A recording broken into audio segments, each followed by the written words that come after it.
Wa alaykum salaam. Kwema. Alhamdulillah. Young Africans inakuwa ni mara ya pili kwenye msimu huu kuweka vikao, hususan hapa Jangwani, wanachama mkizungumza mambo mbalimbali. Kikao cha kwanza mlifanya kutokana na mambo ambayo yalikuwa yanaendelea, mnafanyia mambo ambayo sio sawa. Na sasa hivi tena mmefanya kikao. Kile kikao cha mara ya kwanza kiliwapa nguvu kiasi gani kuweka kikao cha mara ya pili kama hivi? Labda nikuweke sawa mwandishi. Unaposikia neno club lazima iwe na vikao. Leo hata ikiwa ofisi inakuwa na vikao. Hata nyinyi katika mnakotokea kuna muda vikao ndio vinaofanya taasisi ile iendelee kuwepo. Kama unaona binadamu na maji mwilini. Sasa vikao vitaendelea kukaa. Labda wewe shida yako kubwa tuongele kikao cha leo. Kikao cha leo kikubwa tulikuwa tunatoa tamko. Matawi ya mkoa wa Dar es Salaam, baraza la wazee, kwa niaba ya wazee wote Tanzania nzima, haya ni yojili. Moja, tunaunga mkono kila hatua waliochukua viongozi wetu kwa haya yanayojili. Lakini kubwa aliyotustua mpaka leo tukutane, kauli iliyotolewa na rais wa TFF ambaye alihojiwa na aliyojibu. Sasa hii moja inatupa shaka kwa sababu mpira sasa hivi unasimamiwa na bodi ya ligi. Bodi ya ligi ina mwenyekiti wake, ina CEO wake, ina afisa habari wake. Wao ndio wasimamizi wakuu wa mchezo wa mpira katika nchi hii. Lakini sasa hapa panatoka mkanganyiko. Na mkanganyiko huu unatokea kwa yale yaliyojiri ya tarehe 8. Tarehe 7 saa 8 usiku ulitembea waraka kwenye mitandao ulitolewa na Magoli kwamba mechi hatuchezi. Lakini tarehe 8 asubuhi mwenyekiti wa bodi ya ligi Steven Mguto akasema mechi ipo pale pale.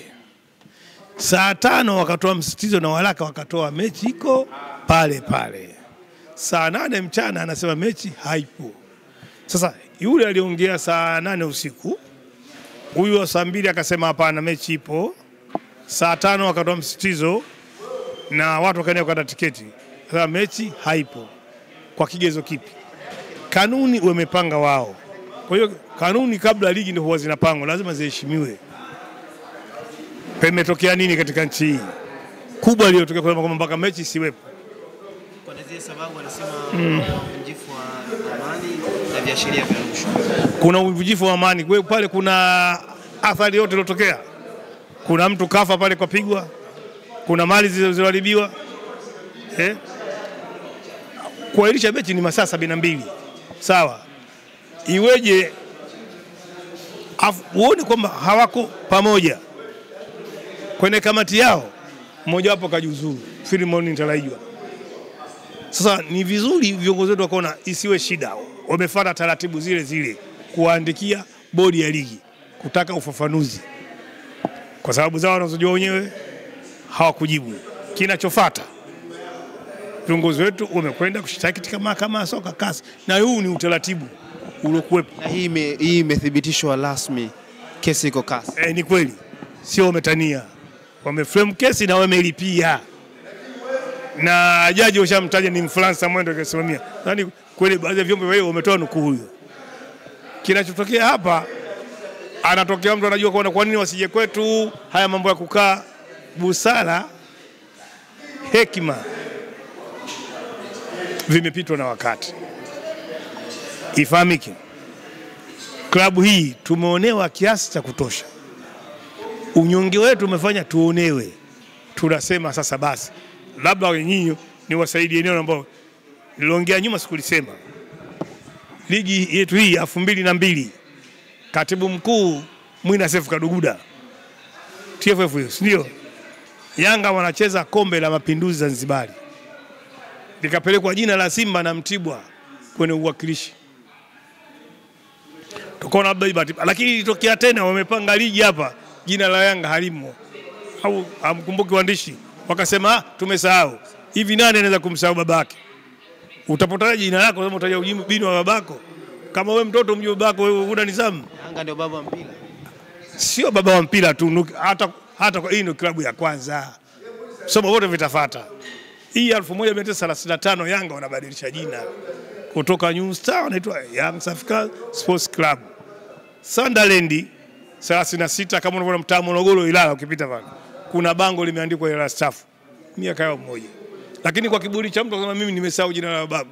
Wewe kweli vyeti vyako vitasoma vipi? Tuliache. Ndio maana tumesema sisi wanachama wa Yanga tunaunga mkono hatua kwa hatua ambao viongozi wetu wanayo. Lingine, kwa sababu hapa kuna michezo kutishana hapa tuwafungie. Sasa wakitaka kufungia watufungie klabu nzima. Kuna michezo kutishana tena? Ndio michezo yao. Sio na watu wengi. Alafu kila siku zote wanafungiwa ni wasemaji wa Yanga. Kila siku Bumbuli kishafanywa hivyo, Haji kishafanywa hivyo, hapa katikati tukamtishia mtoto Nyau. Sasa hili tunasema wakati umefika sasa. Hatufundishwi. Tunajua kila kichochoro. Taratibu zinazotungwa zifuatwe. Sisemi hayo kama sisi Yanga tunaiogopa Simba. Kwanza hili nataka Watanzania walijue. Simba hata kesho. Hata si leo hii wasema mechi ya Simba na Yanga kesho kama taratibu sahihi tunawapasua. Na usibiti taratibu. Mpira uchezwe mdomoni, mpira ni mchezo wa bayana. Mfano mdogo umeona umetokea KMC. Wemelepu sana Mediali Kalepu si ya Shabalaka nani hii timu lake wewe pasuka. Kelele mjini zimetulia. Umeelewa Sasa hii hatuwezi kuendelea na maisha haya. Tanzania inasifika ligi kama ligi bora. Ubora wetu uko wapi? Alafu bahati mbaya rais wa shirikisho anasema mimi Yanga nimewasaidia sana. Hapa atakiwa atoe ufafanuzi. Watu hapa wakana connected. Hapa atoe ufafanuzi. Katusaidia vipi? Alikuwa anatoa pesa mfukoni mwake kutupa kuendesha klabu au Yanga ilikuwa inakopa kupitia shirikisho? Kama ilikuwa inakopa kupitia shirikisho, Yanga walikuwa kwa sahihi. Kwa sababu wao ndio wazalishaji, wana haki ya kukopa pale. Ndio maana anaweka zamana benki anakuwa na haki ya kukopa benki. Na moja yeye ilikuwa anasimamia majukumu ambayo aliyoyaomba yeye mwenyewe kuwa kiongozi. Ile ilikuwa ni majukumu yake. Ni ya kwake. Lakini lingine sisi hatumchaguli mapenzi kwamba apende timu fulani, hapana. Lakini mwenyewe kwa kauli yake sema yeye ni Coastal Union. Sawa Lakini bado unakuta ukifuata kwenye mitandao utamkuta Ahmed Ally anamkabidhi jezi ya Simba. Hapa sisi tuseme vipi? Tumwambie naye Simba? Sivyo hayo. Kwa hiyo kikubwa tukuambia wana Yanga wakae, watulie, wapenzi wa Yanga wakae watulie. Lakini kingine kinasikitisha, tarehe 8 uliopata hasara ni wengi, sio Yanga tu. Bodi ya ligi iliyohamasisha kina mama walete biashara pale, na ukizingatia mwezi wa Ramadhani umekopa misingi wale, umepika mavyakula pale, umetafuta usafiri, umekodi matenti mameza. Saa 8 mchana mechi hakuna. Vyakula vile unamuzia nani? Na chakula ni mali ya kuoza. Si hasara. Wewe mbona waioni? Yaani wanasema kwa wepesi kwamba wewe tunza tiketi yako. Itakuwa hiyo kitu watu wasahau. Kama mechi basi wajiandae nefu. Tutaonana tu. Tutaonana. Lakini sio hii imepita. Ya mchezi tena. Hii sasa kuwepo kwake itaamuliwa na mahakama ya soka, viongozi wao walikopeleka. Bado wanatoka na kauli nyingine sema kwamba sisi kwa Yanga tutachapa barua. Kwani mlipoalisha mechi mliona wepesi, hii kuna ugumu gani kujibu? Sasa kama walifikia sisi hatujui kila kinachoendelea, sisi tunajua. Kwa sababu wote wa Tanzania tunaishi nchi moja. Hatuna sababu. Lakini kubwa lingine la msingi, wasitake kumharibia CV za rais wetu. Maana hawa wanataka kutumia uchochoro huu kusema unajua mechi irudiwe, mgeni wa heshima atakuwa rais wa Jamhuri ya Muungano. Hapana. Tunasema Mama Samia una majukumu mengi ya kuwahudumia Watanzania. Endelea na majukumu ya Watanzania. Lakini ifahamike pia nchi yetu mwezi wa 10 tunakwenda kwenye uchaguzi mkuu. Hatuna sababu kuingizwa kwenye vurugu hazina msingi. Ikumbukwe hii klabu siasa, maana wanapoingia wana siasa maana inakwenda siasa za nchi. Hatuhitaji hayo. Waiheshimu klabu kwa sababu hii ndio iliyoasisi uhuru wa nchi hii. Klabu hii ndio iliyoasisi mapinduzi ya Zanzibar. Klabu hii imeshiriki kwa njia mbalimbali kusimamia nchi mbalimbali ukombozi kusini mwa bara la Afrika. Ndio maana klabu hii haimbagui mtu. Ndio maana mtu kwa Young Africans Sports Club. Ina maana kila Mwafrika, kijana wa Afrika inamhusu. Lakini kila kijana mshaka atakuwa mzee kama alivyomsubi. Kikubwa tunataka tuheshimiane kwa utu wetu. Tusaminiane kwa utu wetu. Tusibaguane kwa kipato, kwa rangi, jinsia au dini. Hivi havina nafasi katika maendeleo ya mchezo wa mpira katika nchi hii. Kikubwa tu kila mtu asimame kwenye kipande chake. Hapo tulipofikia hatuhitaji suluhu wala usuluhisho ndani. Kitachoamuliwa na mahakama ya mpira Kesi imeshaanzia. sisi tutafuata. Tukishindwa tutarudia mechi. Tukishinda watupe haki yetu. Si vinginevyo. Kishinda? Tukishinda watupe haki yetu. Tukishindwa si wataka mechi irudiwe. Watapanga wanavyotaka. Na huyu tuenda kumpasua tena. Hiyo wala ina mjadala. Kama maamuzi Nyumba uliojenga mwenyewe. Ushindi wapi pa kufungua mlango na kupita. Utajua tu. Si nyumbani kwako mlango wa mbele umefungwa na gonga mlango wani. Utafunguliwa, utalala nyumbani kwako. Sisi hatuhofi hilo. Lakini kikubwa wasilete vurugu hazina msingi. Sababu gani za msingi uzitoa kwa mechi ile yailishwa? Kulikuwa kuna viashiria vya rushwa pale. Wamemkamata nani? TAKUKURU kazi yake ni? Kwa sababu hawa mwanzo baada kuwapiga wakalopoka wakatokea wauni, mimi nete wauni. Wazee umeona wamekutana klabu yao. Baadaye wamekutana kwenye klabu yao. Wamekutoka kusema sisi mama mawaziri wako 6 saa 6 usiku walikuwa na Kayoko, tutafanya hatua gani imechukuliwa? Ile kwanza ni dharau kwa nchi. Tasnia ya mpira imetukanisha nchi kudharau viongozi wa nchi. Rais ni msimamizi mkuu katika nchi yetu. Sawa, ni amiri jeshi mkuu, lakini hawa wanasema kimzaa tu. Mawaziri wako 6 wamekaa na refari Kayoko, sisi tukubali.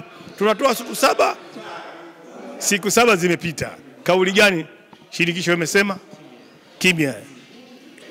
Sasa hapo haya yote kuyaangalia, ndio maana sisi hatuhitaji malumbano yaliokuwa hayana msingi. Tunataka mpira nchi uchezwe na michezo mingine. Kutuambia kwamba mchezo sinema, kwanza mimi namshangaa sana. Maana sports ni michezo mingi. Sio sinema tu. Tunaweza kucheza zuna, bao, sawa, ngumi, ni jamii ya michezo. Sasa situfundishe. Na anaposema mpira wake, mpira sio mali wake, kapewa zamana ya kusimamia mpira. Lakini ieleweke, serikali inajenga viwanja vikubwa kwa gharama kubwa. Wanaotarajia kujaza viwanja vile wa kwanza Simba, pia tafuta Simba. Wengine wote watafuata tu. Kwanza Yanga, afu mbili watafuata hiyo timu yao wanaipenda. Hizi timu zingine zinakuja na kupita. Leo imepanda, kesho kutwa haipo. Toka umeanza ligi nchi, ulisikia Yanga imeshuka daraja? Mkoa gani umekwenda Yanga kwa ikakosa watazamaji? Hebu waende wakaangalia katika pato la michezo, klabu gani inaongoza? Ni sisi. Tunaongoza nchi nzima. Sasa hii sio sababu. Ukipewa zamana itumikie. Kama umechoka, pumzika, watu wengine wataongoza. Na kauli za Mguto ulizisikia? Sasa Mguto sawa mtu anaongea mwenyewe, baadaye yeye mwenyewe ndo anacheka. Baada wacheke wengine. Yeye ndio anasema mechi hakuna. Sasa anasema hapa itumikie busara na hekima. Busara na hekima babake nani? Iko kwenye kanuni. Basi ukitaka busara na hekima, basi usisahau watu wa Pwani tuna ustaarabu na ukarimu. Sasa Yanga wa ustaarabu na ukarimu. Na ndio maana umetoka pale kwa amani. Kuna kitu hata kimoja kimengolewa? Ingekuwa hao jamaa zao ushagoma video cha mambo. Sasa asitufundishe. Atakaye akae na vyombo vyake. Nikamsikia mwingine kusema kwa Yanga barua tuje hapa, mnamwambia nani? Sisi tumekwenda kushtaki. Na hainizuii mimi kwenda kushtaki kwa sababu wewe hujanipa barua. Wakati mimi wewe ndio mgomvi wangu. Umeelewa? Mimi nitapeleka lalamiko langu. Wewe njoo utengue hoja mahakamani. Ndio kazi ya mahakama. Mimi nitajenga hoja, wao watatengua hoja. Wao wataangalia mizania. Uzito kwa wapi? Mwenye haki yake apewe. Si vinginevyo. Na watu wakawa na discuss Young Africans ameenda kushtaki TFF anataka alama 3. Kana kwamba mtoto anaenda kumshtaki baba. Kusoma jambo la kwanza, uelewa jambo la pili. Na ndio maana darasani kunakuwa na wanafunzi 45, wengine wanafeli. Shule inakuwa na wanafunzi 1000, lakini watakaofaulu wachache, watakayefeli wengi. Ndio hii kufeli. Ni taratibu. Sawa bwana. Hata za kesi. Umefungua kesi mahakama kuu, lakini utakuja kukazia hukumu mahakama mwanzo pale ulipoanzia. Ule ni utaratibu. Kwa kuwa sisi tumefuata kanuni mlizoweka. Tunataka haki yetu. Wewe kutoa kutotoa ni utashi wako. lakini bado haininyimi mimi nafasi kwenda kuidai haki yangu sehemu nyingine, na ndio maana vikaweko. Tuna TFF, tuna CAF, ndio bado kuna mahakama kabisa ya mpira hii kazi, sawa. Hatujatoka nje, lakini hili waliangalie. Kuna kesi nyingine hapo kwa kuifungua Tanzania hawana uwezo wa kuilipa, unaelewa? Kuna kesi nyingine hii sio ya kwenda kasi, ukifungua wao hawana uwezo wa kuilipa kwa sababu watu wamekata tiketi, sawa. Watu wamesafiri kutoka nchi mbalimbali, wamegaramia malazi, chakula, kila kitu. Wao utakuwa na uwezo kuwalipa? Na walifanya hivi ni yao kuona ile dabi wa kuiona. Sasa kukaa kimya nako ni ungwana, sio kile bora wakae kimya, tusubiri. Sisi maamuzi yote tukiamua na mahakama mpira tutayakubali. Wakisema turudie, tutarudia. Wakisema pointi zetu watupe. Vinginevyo kama wanasema mchezo mingi, labda TFF ingesema hivi, labda nimsaidie urais wa shirikisho. Klabu ya Yanga imesajiliwa wilaya ya Ilala. Wilaya ya Ilala. Sisi ni wanachama hai kabisa, register yetu wilaya ya Ilala. Ajue Ilala iko Dar es Salaam. Sasa kama anaweza kwanza ifute Dar es Salaam katika ramani, hapo ndo waseme haya. Lakini vinginevyo itakuwa sio sahihi. Waangalie maneno ya kuongea.